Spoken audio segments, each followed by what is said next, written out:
Okay, so I'm gonna try and demonstrate our system here.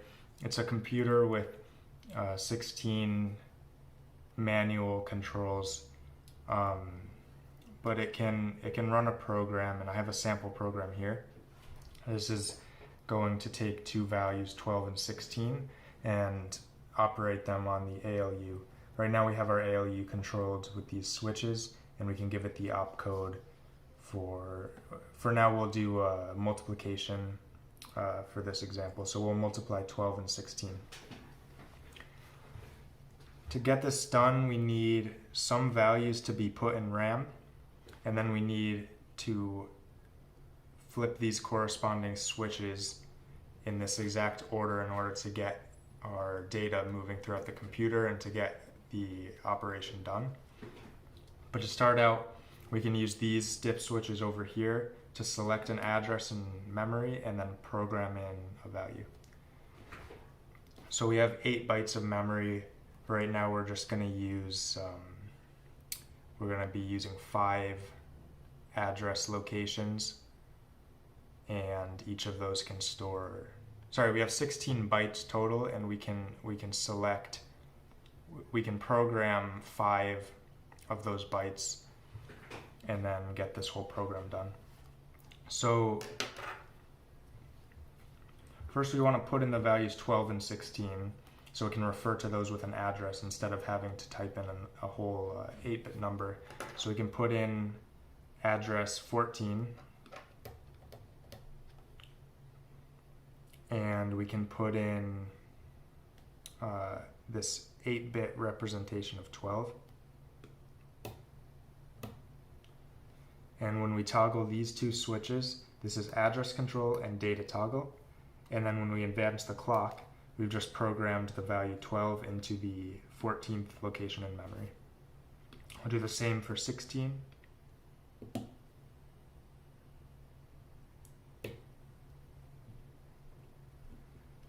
And advancing the clock again, now we have 16 in memory location 15. The first 3 lines here are instructions, and they start off with 4 bits to keep track of where we are in the program. So these will be controlled with the program counter, which simply it adds 1 every clock cycle, so that way we can count and we can select which instruction we are, and we can do them in order. So we have our first instruction, which will load the value 12, and that's why we'll load the value 12, which is controlled by this address here, and we'll load it into our A register, and these 4 bits here just allow us to refer to the instruction, and we have a register called the instruction register to keep track of that. The second line will take our second value with this address, and it'll put it into the B register, and now our ALU will operate on A and B all the time, and so our second instruction will also take the result, because our ALU will have a result, but we'll need to store it, so we'll put it back into the A register. Now the third line will simply take the contents of the A register and put them into the output register, which will let us display it on this 7-segment display. And so that's why there's a 0 here, because we don't need to select an address in memory. We're just going to use this instruction to move a value between registers.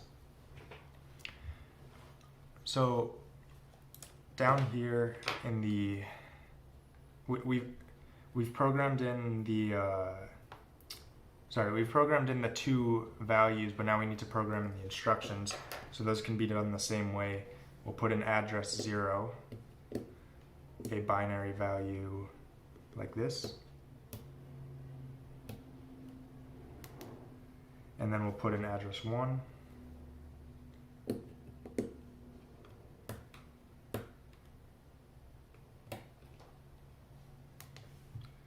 and then we'll put in our last instruction,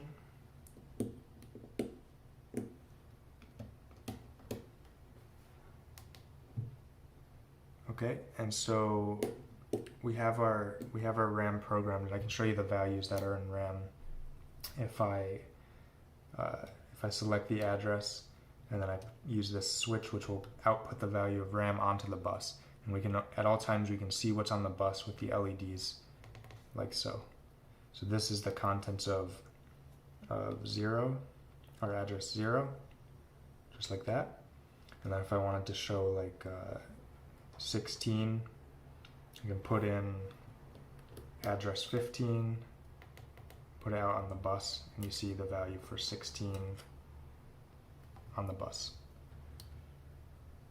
So we have it programmed, and now we need to flip these switches in this order in order to actually execute the program. So in some blocks here, I could say the first step is load A. We'll load 12 into A, and our second step here will load 16 into B, and then it will take the not the sum, but just the result of the ALU. In this case, it happens to be multiplication, or the product.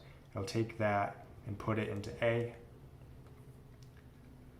And then our last block here, it'll just take the contents of A and put them in our output register, and it's automatically displayed on the 7 segment. Each block or each instruction starts with these 3 lines here, and these are to keep track of where we are in the program and also what our instruction is and what it does. So COMI means enable our counter output with this switch and enable our memory address in with that switch. And we flip them and then advance the clock, and now the value from the program counter has gone onto the bus and into the memory address register. Then we will take the contents at that address. In this case it's 0 because we're on the first step. We'll take the contents at that memory address and we'll load them into the instruction register. And then we'll simply advance the clock for the next, that'll bring us down to the next instruction when we get there. So we'll advance the clock, and you can see the clock displayed over on the left side. Now we're on 1. But before we get to that instruction, we have to finish saying exactly the behavior of this instruction. So exactly what's going to happen is we're going to take the value of our instruction register, put it into our memory address register, and so now we've selected this address in memory, and that corresponds to our first operand, 12. So now if we do RAM out, we've selected 12 from RAM and we put it into our A register with A in, and now we have 12. We've loaded 12 into A. Onto the next function, we need to execute the same 3 lines to advance into the next program and load the instruction in. So I'll do that now.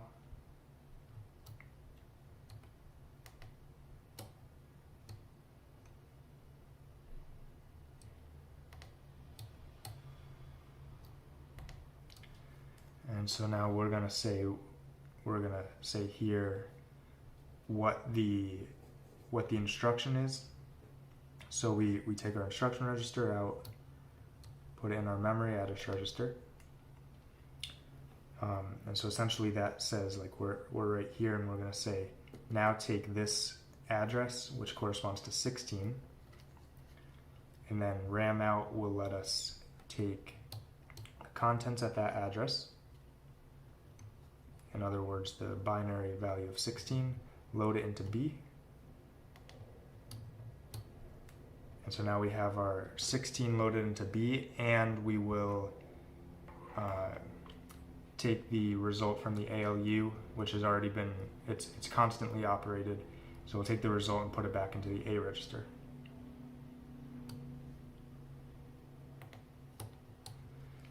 So now we have the result of we have the product.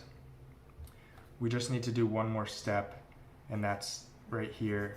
We'll take the contents of the A register and put it into the output register, which will automatically allow it to be displayed on the 7 segment. Before we do that, we'll just, to be consistent, we'll advance to the next step in the program.